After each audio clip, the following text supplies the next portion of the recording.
Okay, so I am here with Abhijit from the Indian Interest. Welcome, Abhijit. Thank you. Thank you. It's great to be here with you. All right, fantastic. So, I've been meaning to talk to you about this for a while because this is one of those topics that doesn't really go away, despite the mounting evidence against it. It has this crazy longevity and it doesn't seem to go away. Part of it, of course, has to be with how in love with it Europe seems to be with this whole concept, and this fascination that a section of the Indians seem to have with this theory as well, that they can't seem to let go of it. So I want to talk to you about, let's get started about the sort of origins of the Aryan invasion theory, where it comes from, and how it was applied into India. So maybe let's start with the English imperialism and the need for the English to sort of push this theory upon the Indian population, and how it ties into that German revivalism a little bit too. Right. So to understand the Aryan invasion theory, we have to go back a few centuries to Right. when it began. So let's go back around 500 years to around 1500 AD. So it's a period of time where India is under Islamic occupation. Right. And what's happened in the preceding few centuries is that India's universities have been destroyed. India's libraries have been burned down. So we have lost all the records of our past. And also, around this point in time, what's happened is that the Turks have conquered the region that was traditionally occupied by the Byzantine Empire. Right. And as a consequence, what's happened is that Europe has lost its land route to India. Mm. So to rectify this problem, the Europeans searched for a sea route to India for a long time, and eventually Vasco da Gama was able to reach India via the Cape of Good Hope. And after that, Europeans started coming to India for trade because it's a I mean, it was the richest country in the world, and Right. so they were looking to trade with India to get back spices and all that. And there was a period of intense competition between the Europeans, and eventually, as we know, the British came out on top. Right. So as the Europeans began visiting India, they started observing similarities between their languages and Indian languages. So, for example, Sanskrit and the major European languages of the time, which is Latin and Greek. So there were obvious similarities between these languages. So the Right. first person to actually write about this and talk about this was a judge in the British Supreme Court in Kolkata, whose name was William Jones. Right. So he first lectured about the similarities between these three languages: Latin, Greek, and Sanskrit. But eventually, people began to understand that it's not just these three languages. Almost all the languages in Europe are similar to Sanskrit in many ways. I mean, vocabulary and grammar and all that. I mean, Mm. if you take a look at the names of if you look at words like father, mother, brother, sister, Yeah. son, daughter, if you look at the names of the days, if you look at the numbers 1 to 10, these are very similar in all these languages. So there's a clear pattern over here, not just three languages, but almost all the languages of Europe. And so as a result of this, the term Indo-European languages first appeared in the Western academic world sometime in the early 19th century, I believe. And it is at this time, around this time, that Indo-European studies began as an academic discipline. Now, in the middle of the 19th century, we come to Max Müller. So he was a German Orientalist who lived in Britain most of his life, Right. and he was very interested in Indian history. So he introduced the notion of two Aryan races, a Western Aryan race and an Eastern Aryan race. And he proposed that these two branches of Aryans migrated from somewhere in Central Asia into Europe and into India, respectively. Right. So Max Müller, he ascribed greater significance and prominence and value to the Western branch of this hypothetical Aryan race. And he speculated that the eastern branch of the Aryan race was more powerful than the indigenous native Indians, who must have been backward and easy to conquer. Right.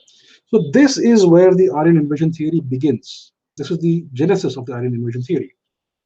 Then in the late 19th century, a British missionary called Robert Caldwell, Mm. He divided the Indian people into two categories, Aryans and Dravidians, based on differences that he perceived in skin color and language. So he introduced this notion that the people of South India are a separate race called Dravidians. And he also Right. speculated that the Dravidians are descended from the original natives of India, who were subjugated by the invading Aryans. Right. And then in the early 20th century, the great metropolises of Harappa and Mohenjo-daro were discovered in Sindh. And as because these were in the vicinity of the Sindhu River, Indus River, they called this the Indus Valley Civilization. Right. And in light of this discovery, the Aryan invasion theory was modified to say that the Indus Valley civilization was a Dravidian civilization, which was destroyed and supplanted by the Aryans. So this essentially is the history of the Aryan invasion theory. So what is the Aryan invasion theory? It's a Right. narrative that seeks to answer the question of the origin of India's civilization and languages. Right. It seeks to answer the question of that part of the past that we have lost, that we don't have any records for. Right. So it's similar, it's something that we are all familiar with. We have been taught this thing in school Yep. in various forms. It's never been called the Aryan invasion theory, but it's something that's been taught to us.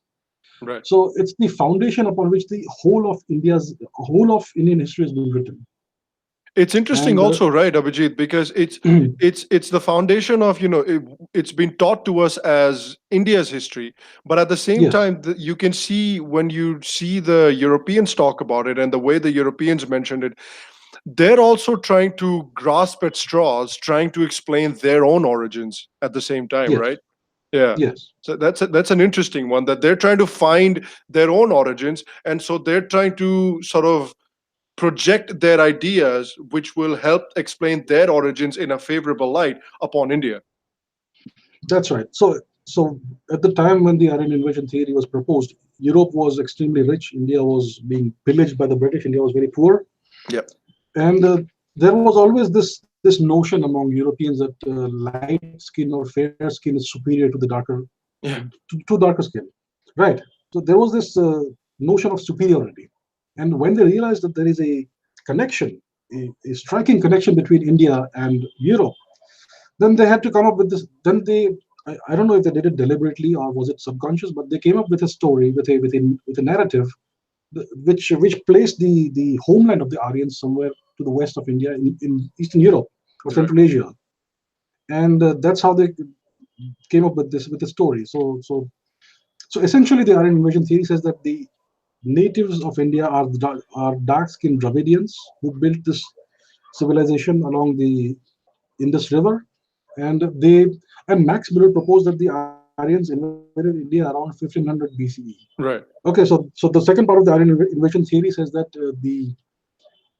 the Dravidians were invaded and conquered from the west by Right. a nomadic white-skinned people called the Indo-Aryans around 1500 BCE, who were essentially European in origin and hence white-skinned, and they spoke Sanskrit. So these people, they destroyed the indigenous Dravidian civilization, subjugated the natives, and forced them to migrate to India's south. Right. And then these Indo-Aryans composed the Vedas and imposed Hinduism and the caste system upon the hapless Dravidians and whoever Right. else was there in India. So that is the Aryan invasion theory, right? So Right. now, what is the problem with this theory, right? That's the question. The problem with this theory is that there is no evidence to support it. Yep. Essentially, archaeologists have been searching for this evidence for over a century, and they have found no signs of an invasion. There's no signs of violence. There's no evidence of any kind of destruction. There's no ruins. There's no fire. There's no ash. There's no soot. There's no evidence of battles of or massacres or mangled skeletons or whatever. Mm. What happens as a consequence of battles. So there's no evidence whatsoever of any sort of invasion. And because of this theory was further modified somewhere in the 20th century, and it has been modified to say that now. So now what it says is that these Aryans, they migrated into India and settled Right. down and then subjugated the natives without Right. much violence. Okay, so Interesting how that changed, and nobody seemed to question it. nobody questioned it. Yeah, Yeah. that's right. So it's now called the Indo-Aryan migration theory. Right. And the problem is again with saying that there is no real evidence to support it. I mean, whatever evidence they have is it's circumstantial, and it works both ways. Right. So that is the Aryan invasion theory in a nutshell. Right.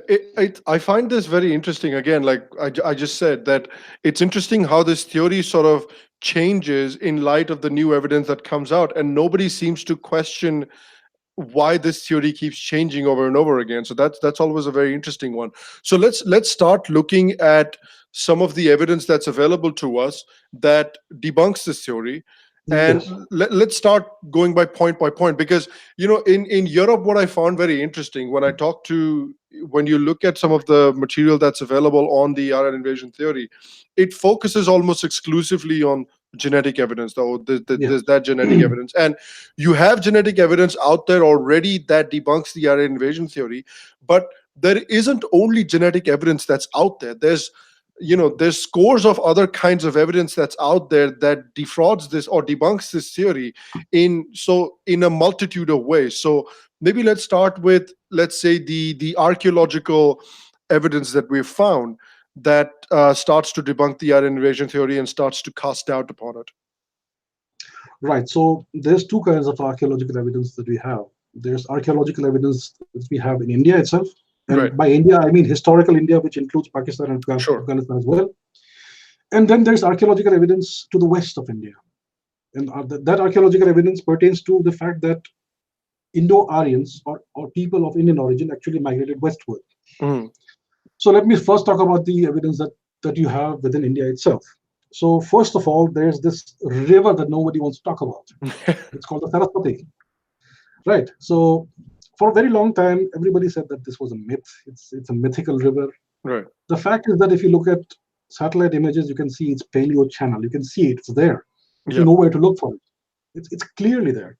Okay. If you look at Google Maps images, it's there. You can see the paleo channel, which goes all the way from the north of India through the Thar Desert, and it drains into through the run of Kutch into the Saurashtra Sea or Right. the Arabian Sea. Right.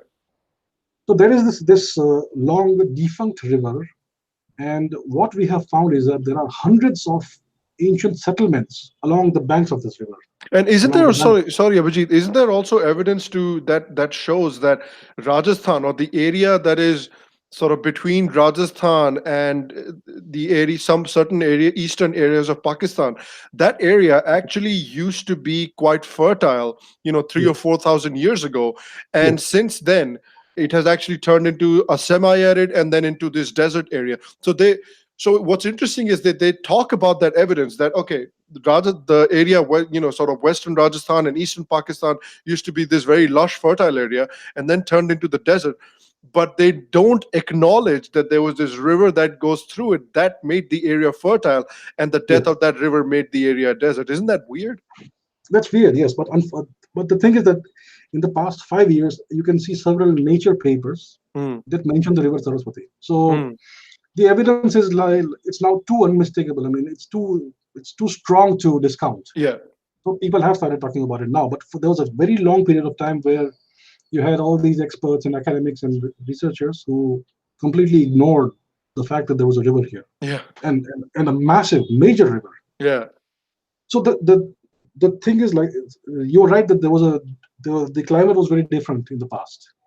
So what researchers have found is that there was a period of time about 6 to 7 thousand years ago when the monsoons were much heavier than what we have today.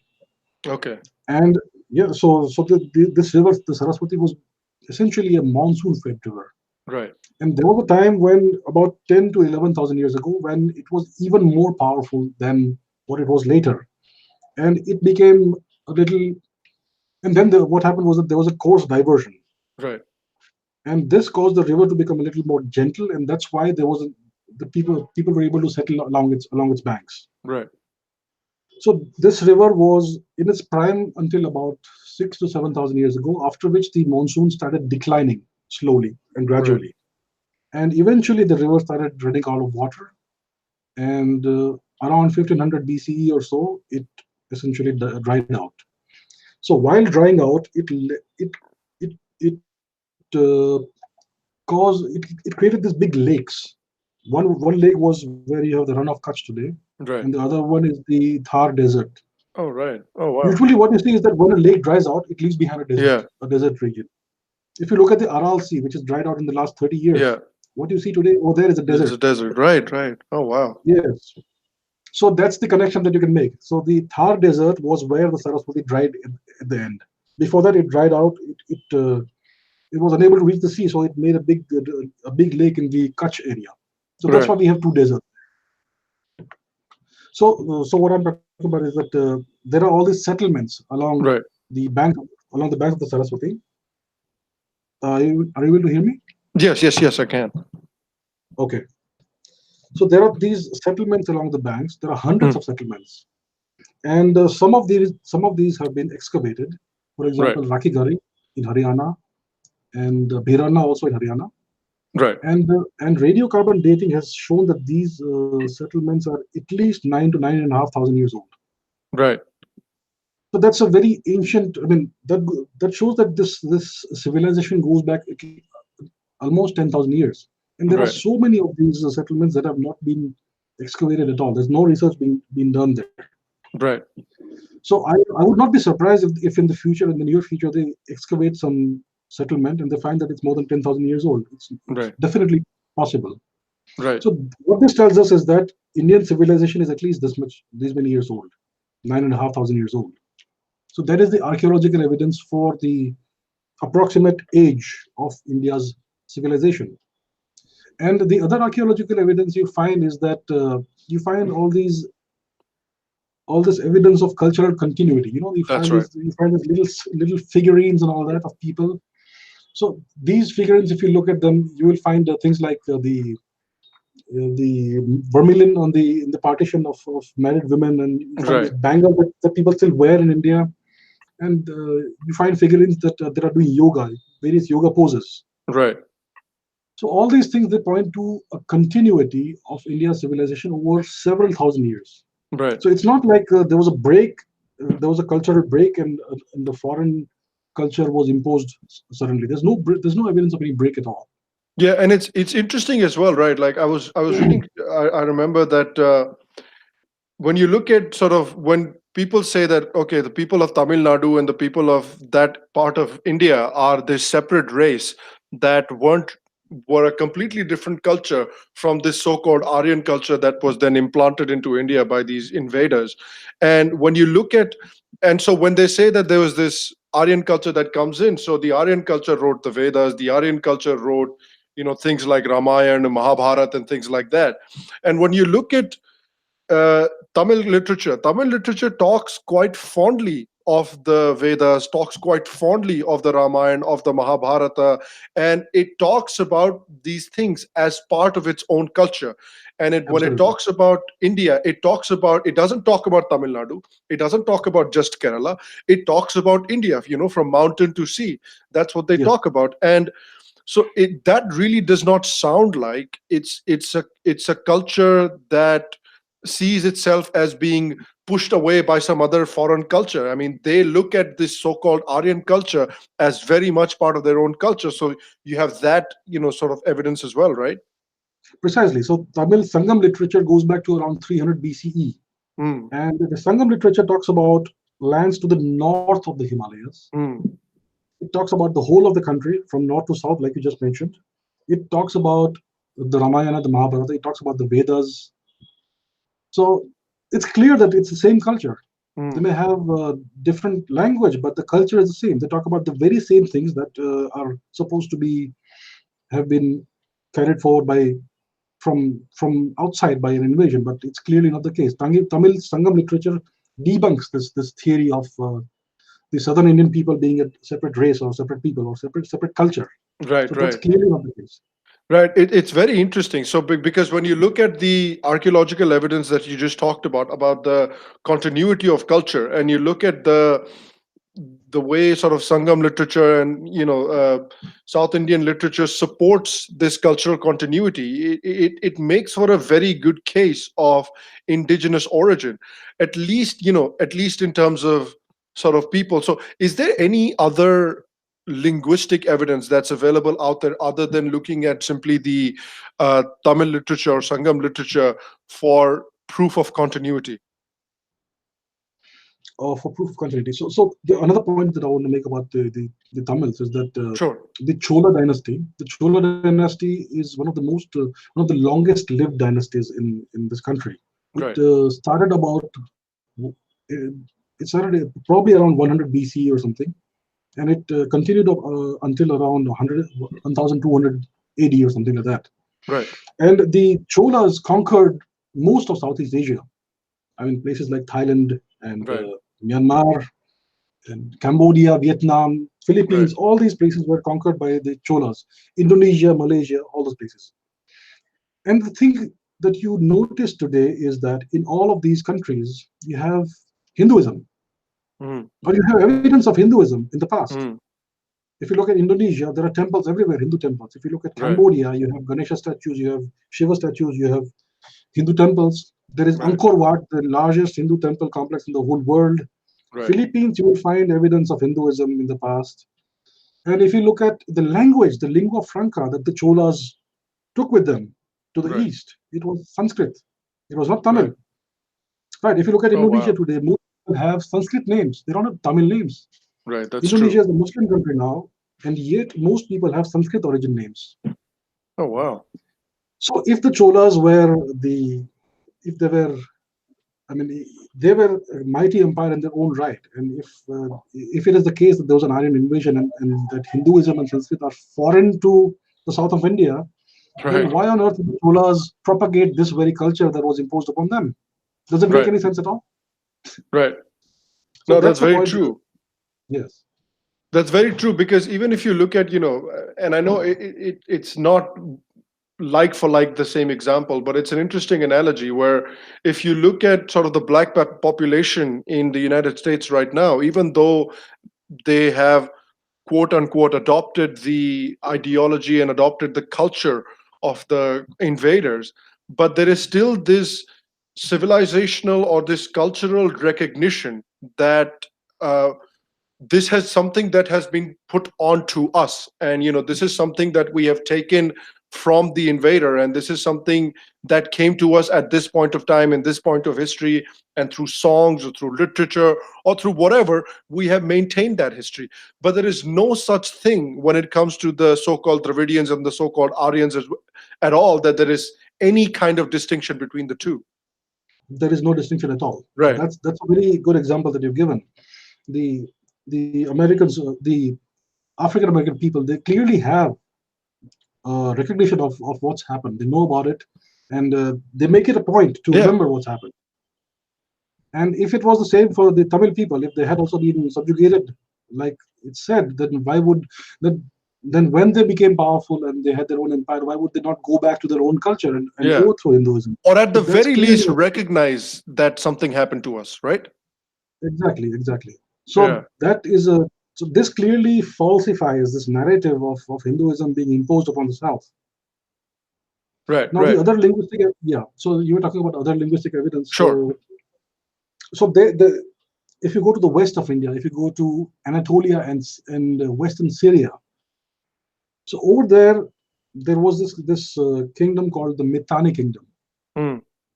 Okay, so these people they so it is in the Mitanni Kingdom that you find the first evidence of written Sanskrit, the oldest evidence of written Sanskrit. Oh wow. Yes, so there was this Mitanni king called Tushratta, and he had this horse master called Kikuli. Right. And Kikuli was so what this Mitanni kingdom was structured in a peculiar way. Most of the people in the Mitanni kingdom, they spoke the Hurrian language, which was the local Semitic language. Right. However, the aristocracy of the Mitanni people spoke Vedic Sanskrit. Oh wow. Yes, and what happened was that this horse master Kikuli, he wrote a manual of how to train military horses, and it is clear from his manual. The manual is written in the local language, the Hurrian language, Mm. but technical terms that he is not very familiar with, he writes them in Sanskrit, Oh like wow. numbers and things like that. Yes, so this is the oldest written evidence of Vedic Sanskrit. Right. So, so that's another evidence that talks. What this points to is that there was a migration of people westward. Right. from India. I mean, what happens is that the people who support the Aryan invasion theory, they say that this is evidence of people coming to India from there. Right. But there is no evidence of what happened first, right? Right. Is there any chronological evidence that says that these people came first, or the language it first originated in India? There's no evidence for that. Right. But if you look at the patterns, genetic patterns, Yeah. the patterns of migration, then you will understand that the migration was westward actually. Yeah, exactly. I was thinking we could come to the genetic evidence as well. But just before that as well, sort of sticking with the linguistic aspects for just a second more. There's also, there's all these stories in the Vedas about, the War of the Five Kings, and there are so many Yeah, other things that describe clearly that there were events that happened in India when people and entire tribes moved out of India and expanded yeah. westward. So that sort of linguistic evidence also backs up the genetic evidence of movement from India towards the west, right? So yeah, that's true. So before we go to the genetic evidence, let's talk Yeah, about this particular part where we have evidence of people going westward. yeah, So there is an ancient Vedic text called the Bodhayana Shrauta Sutra. right, It was written in the Vedic period, and it is written in Vedic Sanskrit, obviously. And what it says is that there is a king called Amavasu right, who migrated westward, and his people are the Parshu people and the Aratha people. right, The Parshu and the Aratha, yes, the Parshu are obviously the Persians. right, Yeah, the Parshu people, the Gandhara people, and the Aratha people. So what this tells you is that he migrated westwards, and he left behind people in Gandhara, in Persia, and in a place called Aratha. So this is a clear literary evidence of a story about a king who migrated westward with his people. right, And then there is another story from the Vedic period about a goddess called Danu. right. So Danu was a Vedic goddess. She was a river goddess, and her clan was called the Danavas. Oh, wow. The Danavas. So they are the children of the goddess Danu. Right, And what happened, according to the story, is that the Danavas had a fight, had a conflict with the Devas, and the Danavas lost the conflict. They lost the battle, and they were exiled. They were forced to leave Aryavrat, which means right, India. So that's the story. And afterwards, we don't have any further mention of these people in the Vedas or in right, any other Indian literature. But there is a very curious thing that you find, a very curious pattern that you observe. right. So we know that Danu is a river goddess in the Vedas. Yes. Now, in the Scythian language, the word Danu means river. Oh, wow. Okay. And the most peculiar thing that you observe in Europe is that if you look at Central Europe and Eastern Europe, Yeah. there's a whole lot of rivers that are named after Danu. Oh, yeah. Okay, You have the if you Danube, analyze, right? the Danube is there, the Don, the Dnieper, the Dniester, and Yeah. there's a whole lot of rivers. And if you analyze their name linguistically, the root word is Danu. Oh, wow. So there's this whole bunch of rivers in Central Europe and Eastern Europe that are named after this goddess, Danu. And it seems to somehow trace the migratory path of these people, of the Danavas, westwards. Right, So the question is, where did these guys end up? right. So the, Yeah, that's true. so yeah, so the answer to that is very strange. If you look at the mythology of Ireland, Yeah, one of their mother goddess right. is a river goddess called Danu. Oh, wow. Yes, and the ancient Irish people are called the children of Danu.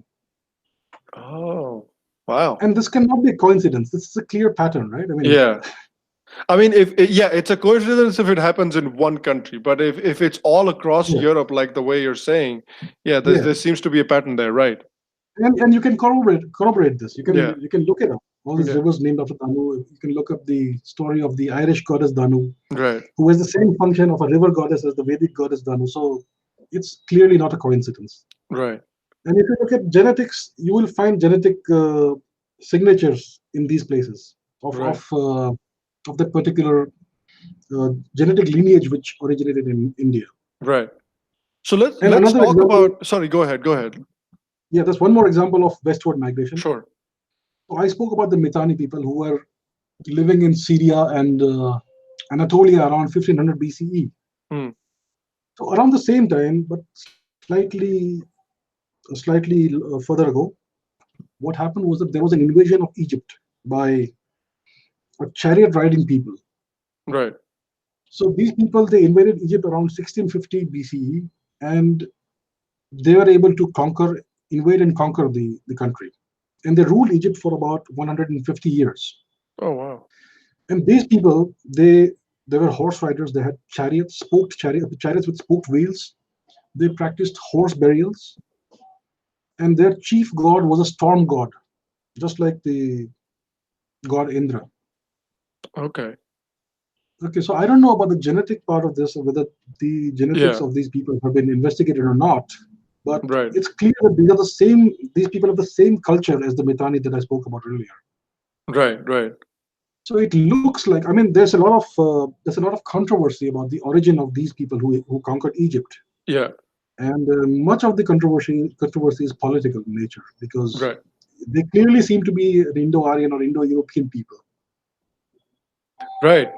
That is very interesting, right? Because there's so many different patterns that are emerging, even just from the linguistic evidence as well, that it becomes very, very hard to ignore after a point. And it's strange that something like this has been ignored for such a long time.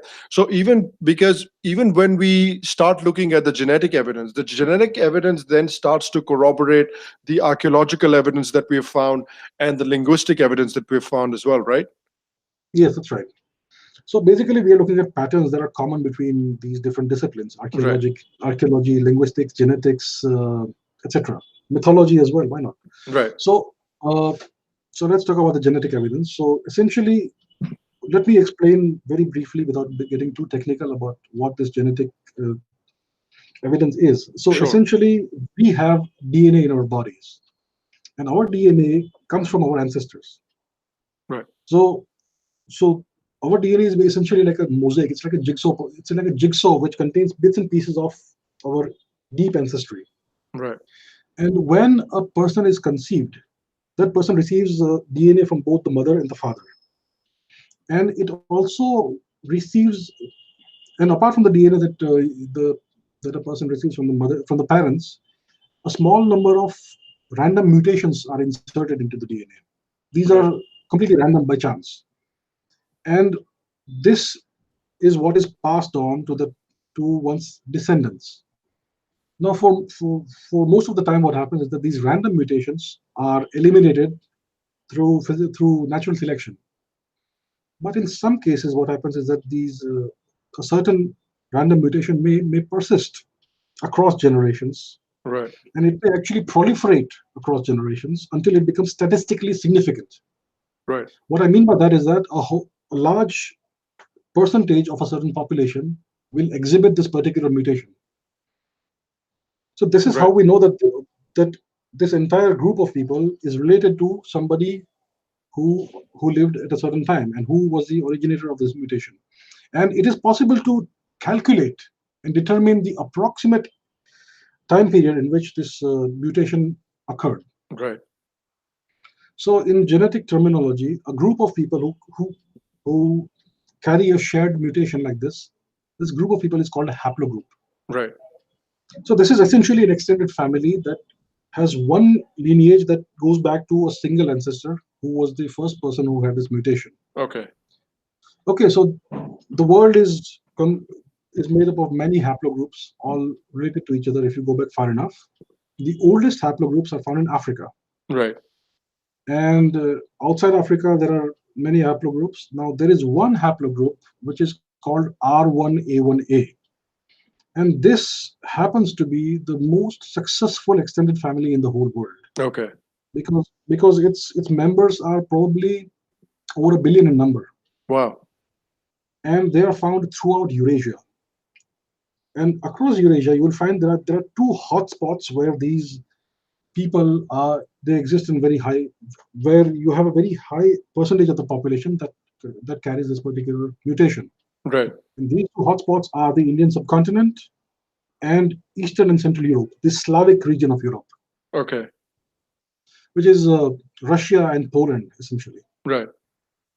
So the question is that this huge extended family, who all carry a certain mutation that proves that they have all descended from a single person, the question is, where did this mutation originate and how old is it? Hmm. So studies have been done, several studies, independent studies, and they have found that this mutation, which is designated by the name R1A1A, it is approximately 15 to 20,000 years old at least. And it has been determined to have originated in India. Oh, wow. So what this tells us is that there was a person about 15 to 20,000 years ago, and this is a patrilineal haplogroup, which means Okay. it is passed on from father to son. Okay. Okay. So what this tells us is that there was one man who lived 15 to 20,000 years ago, approximately, in India, who was the single ancestor of all these people. Oh, wow. That's what it tells you. And then what you find is that if it originated in India, then how did it make its way all throughout Eurasia, and how does it exist in such large numbers in the West? Right. So clearly, it would not have come from the West to India because we know where it originated. Where it So this is originated. unmistakable evidence that this particular mutation traveled westwards from India. Right. So let me ask you this: why do you think that there is so much discrepancy in studies? Like when you're talking about studies that have found R1A1 evidence to have originated in India, but then there are studies that all these people in Europe produce that say that, oh no, R1A1 originated near us. Why do you think, when there's such definitive evidence available, why do you think that there's such discrepancy in studies? So this is what I like to give this allegory of this ancient Indian tale, right? That Right.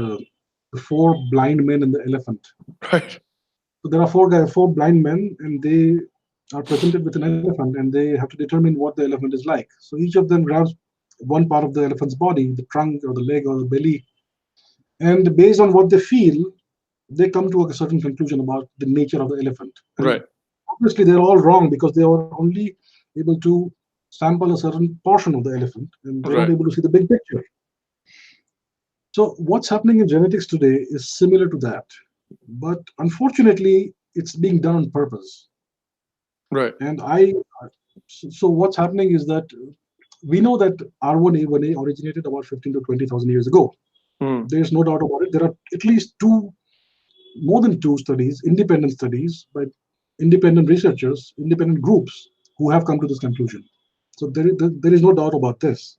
Right. Now, what's happening is that in the that other researchers are choosing to ignore these findings, and what they are doing is that they are only concentrating on the last 5 to 7,000 years of history, Okay. and then they find some bones, let's say in Iran or in Central Asia or something, which contain this particular mutation, and then they say that this is where it originated, this is where it diversified, and that's what's happening. They are ignoring the fact that the mutation originated in India. So are they And basically ignoring looking at India when they conduct their research for R1A1A, and they're also neglecting to go back any further than 5 to 7,000 years? Is that what they're doing?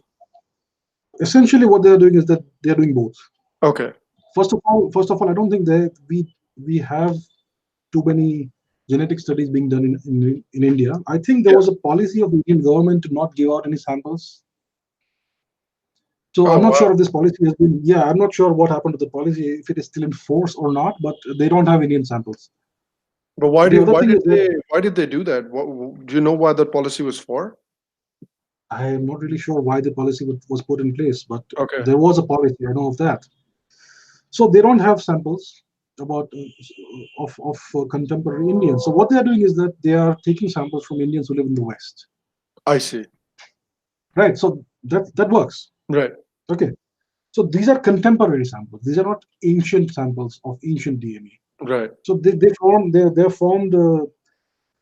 a basic image of India's DNA distribution, genetic distribution, based on samples they've taken from the West.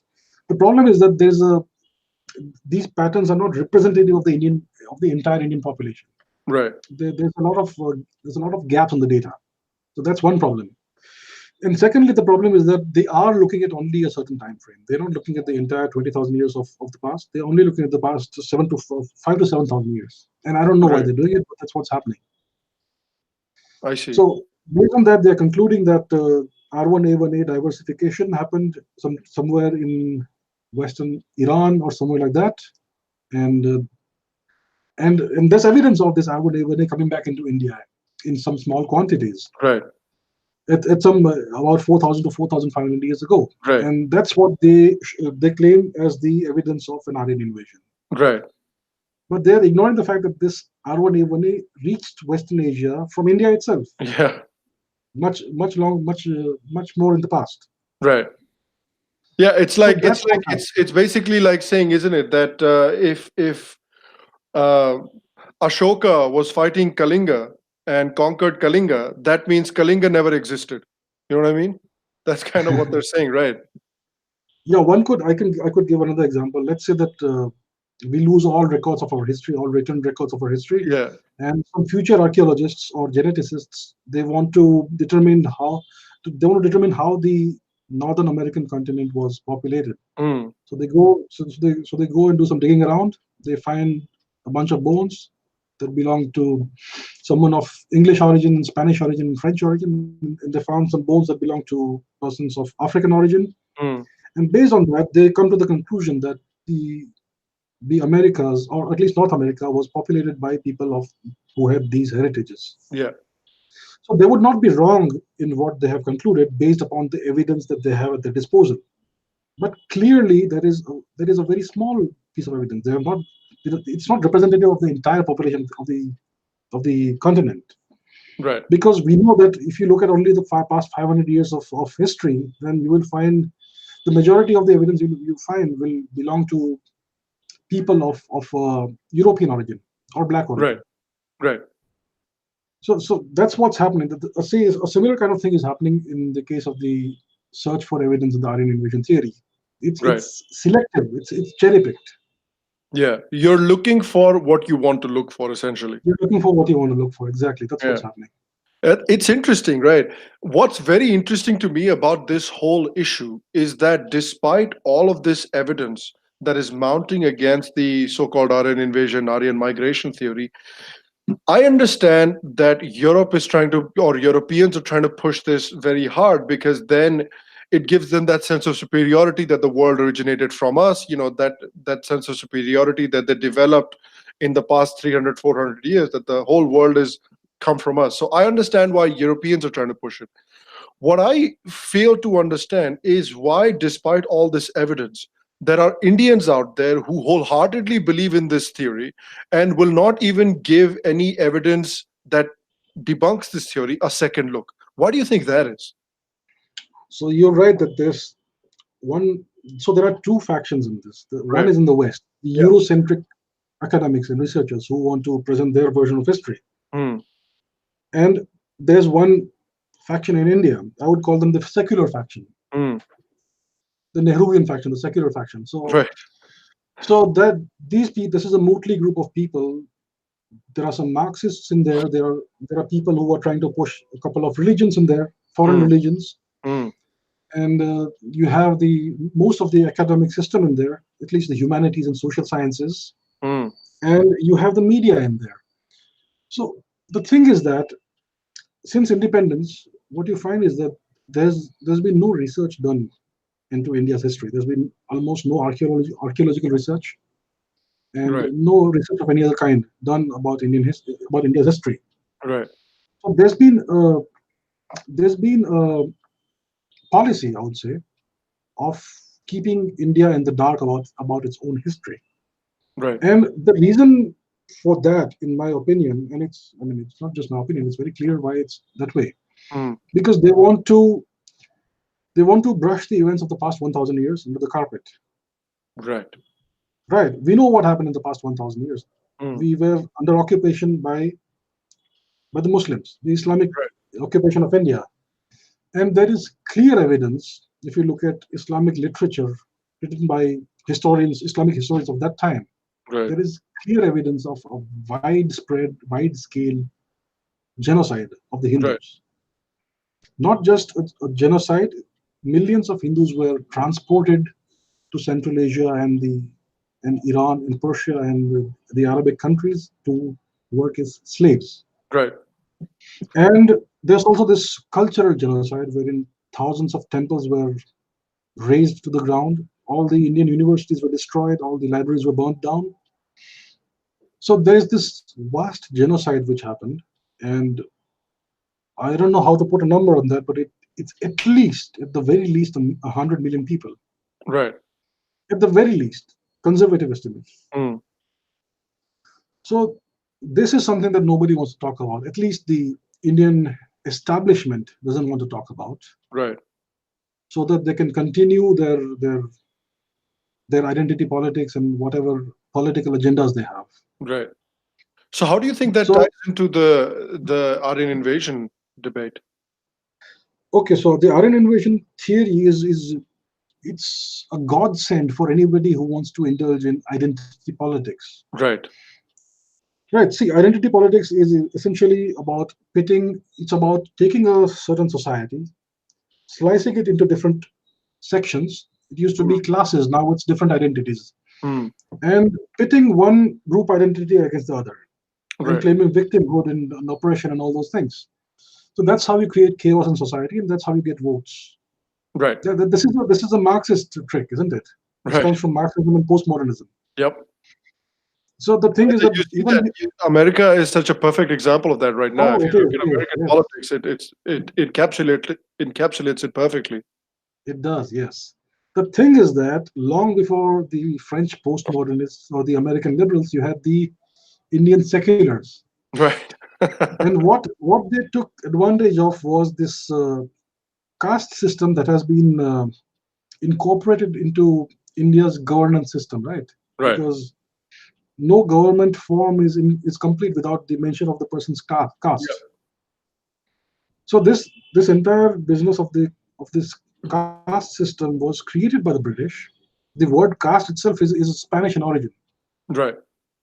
So this system was created by the British, and we are continuing it. We are setting it in stone, and the secular group, the secular lobby has basically exploited that to create divisions in society, divisions Right. of victimhood and grievances. The Dalits against the upper castes, and one caste against the other, and new castes and subcastes, and God knows what. Right. So the Aryan invasion theory is the fountainhead of all these ideas. It essentially tells you that Hinduism itself is foreign to India. Sanskrit is Right. foreign to India. And if Hinduism and Sanskrit, these foreign things have come to India, it means that these things have been imposed upon you. So you need to Right. revolt against them. You need to disavow Hinduism. You need to reject Hinduism. And so what if there were atrocities caused atrocities perpetrated by the Muslims and the Europeans? So what? You also did that in the past. So there's nothing special about what they did. It's justified. Yeah, that's a So this fair is the sort point. of narrative that's been pushed. Yeah, and it's also that, because Hindu is a foreign imposition, it's a foreign culture, because Hinduism is a foreign thing. So why would you mind if we try and impose a foreign ideology of communism on you? Why would you mind if we try and impose a foreign ideology of Islam or Christianity on you? Because Hinduism itself is foreign as well, right? Yes, that's right. Yeah. So you are the original invaders, you are the original oppressors, and we are just replacing your oppression with our oppression. So what's Right. wrong with that? It's perfectly Right. justified. And that's essentially, this is not stated out in as many words, but this is Of course. essentially what's being pushed. So these Right. false analogies that are being drawn of Hinduism being foreign and Hinduism being a culture of invaders and violent people. So this is the this is the narrative that's being drawn. It's being pushed, and that's been happening for the past 70 plus years, and it's really intensified nowadays in the age of social media and all that. And it's interesting, So right? this is the Because agenda. it's interesting because I feel like you have a section of Indians that have been brought up. It's a whole generation of Indians that have been brought up, uh, actively taught to dislike Hinduism and dislike India's native culture. And so, if they can prove that India's native culture is foreign, on coupled with the fact that they believe that India's native culture is horrible and we need to get rid of it. If they can prove that it is foreign, then they have the perfect grounds. Then they can say it's the perfect storm. Then they can say, look, we Indian culture is horrible and Indian culture is foreign. So let's get rid of it and let's Get rid of replace it with whatever their bloody idea is. it. And this has been taught as fact in India's history textbooks for the past 70 years. I Yep. mean, people accept this without question. Yeah. I mean, when you're a kid, you believe what a teacher teaches you, right? Well, you believe everything your teacher tells you. You believe everything that's in your textbook. So generations of Indians have grown up believing that Hinduism and Indian culture is foreign. It's the culture of oppressors and invaders, and it's evil and it's bad. And they have been brought up believing all these things as fact, and they Right. have been brought up. They have grown up being ashamed of their culture Right. and seeing other foreign cultures as superior to theirs. This And is what's does been. that breeds an incredible amount of inferiority complex. Like when we look at one of the big complaints that people have about Indians is that Indians have this weird inferiority complex. But when you look at the bigger picture, when you sort of step back and look at Indian history over the past 100, 150 years, and you think to yourself, is that a surprise at all that Indians have an inferiority complex because they live with it every day? Yes. The thing is that the past 1,000 years have been really bad. Yeah, I call them the dark ages of India. yeah, So there's this the weight of this history on everyone's shoulders. I mean, we don't realize it, but India is a society that is suffering from two things. It's suffering from amnesia, mm, and it is also suffering from PTSD, post-traumatic stress disorder. We right, have we have suffered the worst genocide history has ever seen, and we don't remember it, but we see signs of it everywhere. right, We just don't know. We just don't understand how to contextualize them. right. So that's what's happening, and our historians in the history textbooks, they actively keep us in the dark and keep everybody confused. So we have all this new evidence that's coming out that completely debunks what's being taught, but it never makes it to the textbooks. That Right. is the problem with it. That's the problem. That's true. So if you were to, and we can only speculate to an extent, but if you were to think of what are some concrete steps that maybe we can take, either the government can take or people in general themselves can take, thanks to the sort of power that social media gives people, what are some of the steps that people can take to sort of build a strong rebuttal to this narrative? Well, ideally, the rebuttal should come from the government because the Yeah. government has the kind of reach that nobody else has. If the government were to decide that we're going to print the truth in our textbooks from so and so date, from next year or whenever you can revise the textbooks, it's going to cause a sea change in the way this country looks upon itself, right? Yeah.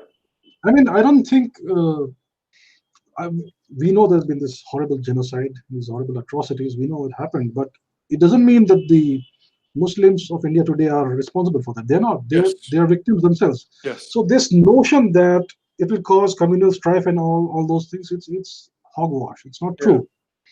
You need to face reality. You need to face truth. Yeah, So it's if it's the very government, interesting that a lot of polemic that we see against, the sort of uh, the lot of Hindu polemic against sort of Muslims in India tends to be anti-Muslim, which I find very interesting because people are people. People, Muslims are people just like you and I, and Muslims are part of our civilization. I think the problem is that the polemic is directed against the people rather than the ideology that governs those people. You know what I mean?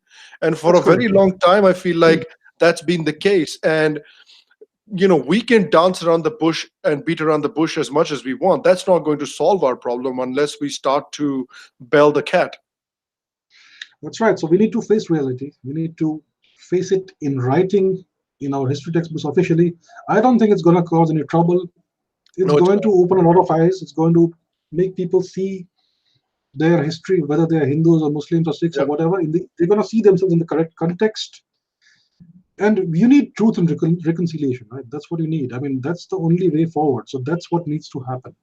that's right. So I hope that at some point soon the government will decide to do the do what's right But Right. as long as that doesn't happen, people should try. I mean, I would suggest that if people are interested in knowing what really happened, they should do some historical research on their own. Right. And those who are able to do those who are able to get a lot of information or Right. able to contextualize everything properly, they should write articles or write books or whatever. I mean, do whatever is there in your power, in your capacity to Right. spread I would the agree right with that. I knowledge. would also say that, individually we can do so much as well, because if there are people, if people want to create like a change on the ground and they want the government to sit up and take notice, they can create, some people can, if there are some rich industrialists or rich people like that, they that have that dharmic point of view, they can also maybe be like, all right, I'm going to set up a foundation where I'm going to sponsor some researchers who can Yes, create researchers they create research. They don't have to worry about money or anything like that. All they need to focus on is creating good quality research from an Indic perspective. And that research and that kind of foundations, and it will build a body of research that will really give the government pause for thought, because they're like, all right, we can't ignore this mountain of evidence anymore. We have to start incorporating into our textbooks. I think that's something that's possible too, right? it is. Yes, and I would say that we need to have genetic research facilities in India. In Mhm. India, right now, what happens is that we have to send our genetic data or material to other countries. Right. So recently, there was some genetic material that was sent to South Korea, for example. And Oh if wow. not South Korea, you have to send it to those people in Yeah. Harvard or Germany or whatever. And those people, they're gonna twist the findings to suit their own agendas. Right. So we need to have genetic research facilities, high quality genetic research facilities in India. That's imperative. Right. Then only we'll be able to take control of the research into the ancient past. Right. Right. Okay. Abhijit, if it's all right, I wanted to see if you would like to take a couple of questions that I got from people that wanted to ask you, if that's all right with you. Sure, please go ahead. Okay, so this comes from Patreon from Rick C, who asks that, do you think that the ASI needs to be more proactive at uncovering, the mysteries of India's past? And do you think that they're proactive enough already? I think the ASI needs to be disbanded and Oh, really? replaced with a professional organization. I mean, the ASI has produced some really good archaeologists in the past. Right. BB Lal, Right. BB Lal is a shining example of that. But the truth is that the ASI is essentially run by bureaucrats. Mm. Most of the employees are bureaucrats who don't know anything about history. They don't really care about history, and they are the ones who control the funding, who control all the decisions, and they are doing an abysmal job, in my opinion, of, Right. of preserving. I mean, forget about doing research into our history. At least preserve what we have today, right? Right. Preserve the archaeological monuments that we have. It's not happening. Every other day you read some news of some idol being stolen from a temple or some precious artwork being shipped westwards or to some rich collector's collection. Right. It's happening constantly. You hear this, you read this news all the time. Right. And there are monuments in extreme disrepair. I mean, priceless monuments, amazing, beautiful monuments that are just crumbling, Yeah. and nothing's being done to protect them. And in the few cases where the ASI tries to restore something, they do such a pathetic, shoddy, abysmal job that it makes you want to cry. So in my opinion, the right thing to do would be to disband the ASI and start a new organization, a professional organization made up of only archaeologists and Right. professionals. Okay, well, there you go, Rick. All right, there's another question from Nakul Gote from Patreon, and I don't know if you want to tackle this, because it's asking if you know about the works of David Reich, because he's apparently worked on some DNA evidence with regards to the Aryan invasion theory. So I don't know if you're aware of his work and what you think of it. So David Reich, yes, I'm aware of him. He is the head of the Howard Lab, Okay. which does research into the genetics of the ancient world. So they're not just dealing with India; they're dealing with all kinds of places wherever you find ancient bones, ancient DNA. And this is the world's biggest and richest DNA lab. Okay, they have lots of postdoctoral fellows and PhD students and all that. And they are basically churning out research on an industrial scale. They are publishing like a bunch of research papers every year, and in the recent past, it's come to light that they're not doing things properly. They're doing things in a very problematic manner. The research has lots of problems. So, for example, what one of the problems is that what they will do is that they will have like three pieces of evidence, three ancient individuals from whom they can extract DNA, Right. and these individuals they will take them to represent an entire population of, I don't know, a million or more, Right. and they will generalize the results that they find to apply to the entire population, and they will do this in spite of archaeological evidence to the contrary. Right. So that's one of the allegations, not allegations. This is one of the observations that's been made about this lab. Right. And the other thing is that they seem to have this strange understanding with the journal Nature. Now, Nature is the world's most prestigious scientific journal, and David Reich and his group they are able to publish a paper. They are able to publish a paper within 7 days of submitting it. Wow. A paper with a lot of genetic data and conclusion and all that, Right. published and accepted and published in just 7 days. So there's something fishy going on there.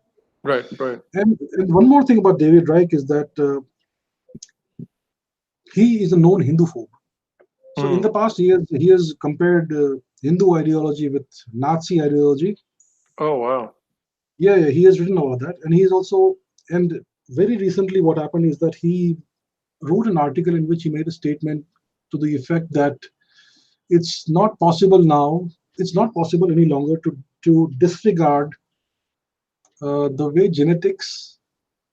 It is no longer possible to disregard the genetic effect on race. I mean, the genetic differences between Wow. race. So essentially, he's saying that race exists and it has a basis in genetics, and there are differences between races. Wow. And I would assume that these differences would be like differences in IQ or Yep. Yep. things like that. So essentially, what this means is that there are inferior races and superior races. That's what you can.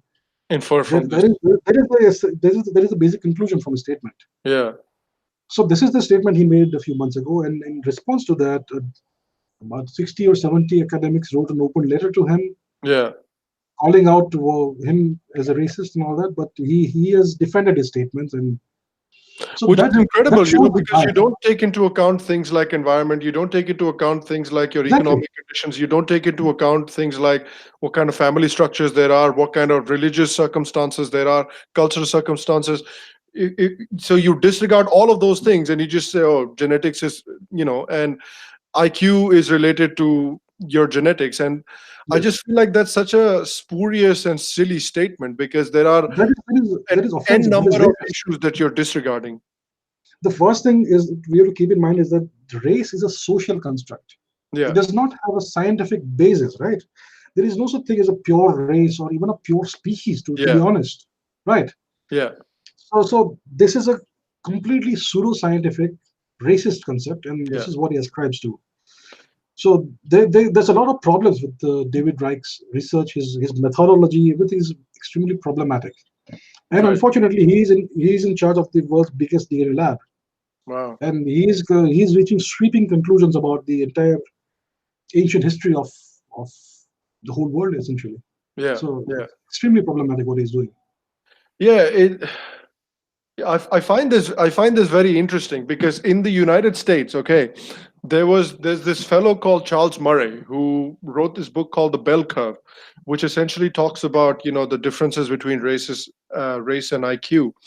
And that book, or whether or not that book has any merit, I haven't really read the book. I've only heard his podcast with Sam Harris, but hearing that as well, that guy was pilloried in America in literally every circle, being called like racist and this and that. But it's funny that a guy like David Reich can make the same statement when it comes with regards to India and with regards to race, but people just take him at face value. What I'm trying to say is basically is when you criticize people in America, like, or blacks or Hispanics, Native Americans in India, the way people in the West criticize Hindus, you will be absolutely obliterated, because you cannot Yes, criticize blacks, Hispanics, and Native Americans and Muslims like that in the US, Jews. the way routinely Hindus are criticized. Yes, Or Jews, yeah, you're right, or Jews. And I find that sort of dissonance between people absolutely incredible. it's a clear case of double standards, and one Yeah. of the reasons for that, I mean, I don't understand why Indians are so invisible in the West. I mean, you don't see them anywhere in popular culture or anything like that, you know. So I mean, you're starting to see them a little bit in popular culture, a at little least bit, in yes. the US now. But what I think what explains the reason why they're sort of invisible is that if you look at Indians, and if you look at like people like Koreans and Japanese people in the US, they make very close. They're pretty much the model immigrant. They'll come to the US, they'll keep their heads down, they're going to work hard, they're going to become business owners, they're very well educated more often than not, and so they have a very high standard of living, and they abide by the law, and so on and so forth. So so if you're a model immigrant, if you're abiding by the law, if you're doing well for yourself, usually you're not going to be noticed. You're going to get noticed if you're creating ruckus, if you're forming gangs, Standing if out you're somewhere. out there on the street screaming and protesting. That's how Yeah. you get noticed. So I think one of the curse on Indian immigrants and some Asian immigrants is that they're too well behaved to be And the other noticed. problem is that Indians tend to gravitate towards the professional jobs like doctor or lawyer Yeah, or whatever, scientist. You'll find very few Indians who are singers or yeah, artists or lawyer or actors, for example. yeah. So I would say that's one of the reasons why they're not so visible in popular culture and media. You know. Yeah, I'd say that as well. And yeah, I think it's very interesting. I think it's such a good thing that we have social media at this point, that we do that. Indians, Hindus across the world are able to raise their voices, and at least to some degree get them heard. There are still people that are very deliberately ignoring Hindu voices around the world, but because of social media, because people can organize together and create a strong common voice, at least in some instances, I think it's a very powerful tool, and using this tool to our advantage is going to be, I think, the next big challenge of the coming century. I agree. Yes, social media has made a very big difference. I mean, you can at least online now you will find that Hindus are visible. Yeah. They are vocal. They express themselves. They're still learning how to express themselves on the Oh yeah. international stage, but it's happening.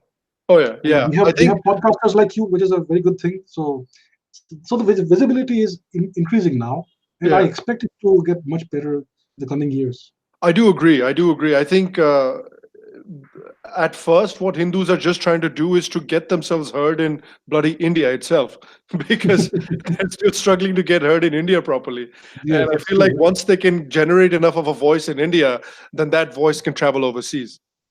I agree. Yes. Yeah. All right. Abhijit, I really want to thank you for taking the time out today and doing the show. I really, really appreciate it.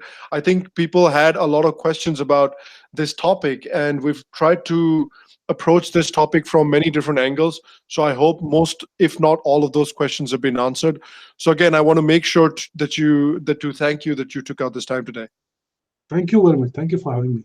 Yeah, no, absolutely. So, guys, you can go follow him on at Indian Interest on Twitter. He's a very well-read man who produces a lot of good content out there. So please make sure to go and follow him. If you enjoyed today's episode, please make sure to subscribe to the Sham Sharma Show. Please make sure to go and support on Patreon if you like the content that I make. I will see you guys for the next episode, and until then, stay happy, stay healthy, and I'll see you soon.